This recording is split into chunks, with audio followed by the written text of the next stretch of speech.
ಏನು ಮಹೀಂದ್ರ ಅವರ ಹೊಸ ಫ್ಯೂಚರಿಸ್ಟಿಕ್ ಆಟೋ ನಮ್ ತುಮಕೂರಿನಲ್ಲಿ ಲಾಂಚ್ ಆಯ್ತಾ? ಕೊನೆವರೆಗೂ ವಿಡಿಯೋ ನೋಡಿ. ಎಲ್ರಿಗೂ ನಮಸ್ಕಾರ. ನಮ್ಮ ತುಮಕೂರಿನ ಶಿರಾ ರೋಡ್ ಅಲ್ಲಿ ಲೊಕೇಟ್ ಆಗಿರುವ ಒನ್ನಸಿರಿ ಮಹೇಂದ್ರದಲ್ಲಿ ಹೊಸದಾಗಿ ಊಡೋನ್ ಎಲೆಕ್ಟ್ರಿಕ್ ವೆಹಿಕಲ್ ಲಾಂಚ್ ಆಯ್ತು. ಊಡೋ ಅಂದ್ರೆ ಹಿಂದಿಯಲ್ಲಿ ಆರೋದು ಅಂತ ಅರ್ಥ.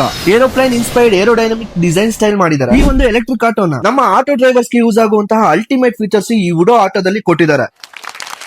IP67 ರೇಟ್ ಇರೋ ಕಾಂಪೋನೆಂಟ್ಸ್ ಮತ್ತೆ ಬ್ಯಾಟರಿ ಪ್ರೊಟೆಕ್ಷನ್ ಕೊಟ್ಟಿದ್ದಾರೆ. 1,00,000 ಕಿಲೋಮೀಟರ್ ವರೆಗೂ ಸರ್ವಿಸ್ ಫ್ರೀ ಕೊಟ್ಟಿದ್ದಾರೆ. 6 ವರ್ಷ ವ್ಯಾರಂಟಿ ಕೊಟ್ಟಿದ್ದಾರೆ. ಅಪ್ ಟು 1.5 lakh ಕಿಲೋಮೀಟರ್ಸ್ ವರೆಗೂ ವ್ಯಾರಂಟಿ ಇದೆ. First in segment monocoque chassis ಮೇಲೆ ಈ ಒಂದು ಆಟೋನ ಬಿಲ್ಡ್ ಮಾಡಿದ್ದಾರೆ. ರೇಂಜ್, ರೈಡ್, ರೇಸ್ ಅಂತ 3 ಡ್ರೈವ್ ಮೋಡ್ ಸೆಲೆಕ್ಟರ್ಸ್ ಕೊಟ್ಟಿದ್ದಾರೆ. Top speed 55 kilometre per hour ವರೆಗೂ ಹೋಗಬಹುದು. LED DRL halogen head lamp ಕೊಟ್ಟಿದ್ದಾರೆ. 5 hours 15 ಮಿನಿಟ್ಸ್ ಅಲ್ಲಿ ಫುಲ್ ಚಾರ್ಜ್ ಆಗುತ್ತೆ. 3 years ಚಾರ್ಜರ್ ವ್ಯಾರಂಟಿ ಕೊಟ್ಟಿದ್ದಾರೆ. ಆಟೋದಲ್ಲಿ ರಿವರ್ಸ್ ಕ್ಯಾಮೆರಾ ಕೂಡ ಇದೆ ಗುರು. 11.7 kilowatt battery, 265 kilometres claimed long range ಕೊಡುತ್ತೆ. ಫ್ರಂಟ್ ಅಲ್ಲಿ dual fork front suspension, back side independence rear suspension ಕೊಟ್ಟಿದ್ದಾರೆ. ನೆಕ್ಸ್ಟ್ ಶೋರೂಮ್ ಪ್ರೈಸ್ 3,85,000 ಆಗುತ್ತೆ. ಹಾಗೆ ಮಹೇಂದ್ರ ಅವರ ನೆಮೋ ಆಪ್ ಇಂದ ಫೋನ್ ಗೆ ಕೂಡ ಕನೆಕ್ಟ್ ಮಾಡ್ಕೋಬಹುದು. ಅದರಲ್ಲಿ ಸರ್ವಿಸ್ ರಿಮೈಂಡರ್ಸ್ ತೋರಿಸುತ್ತೆ, maps, geo fencing, charge insights ಕೂಡ ತೋರಿಸುತ್ತೆ. ಮತ್ತಿನ್ನ ನಮ್ಮ ತುಮಕೂರಿನ Onnasiri Mahindra small commercial vehicle showroom ಗೆ ಭೇಟಿ ಕೊಡಿ.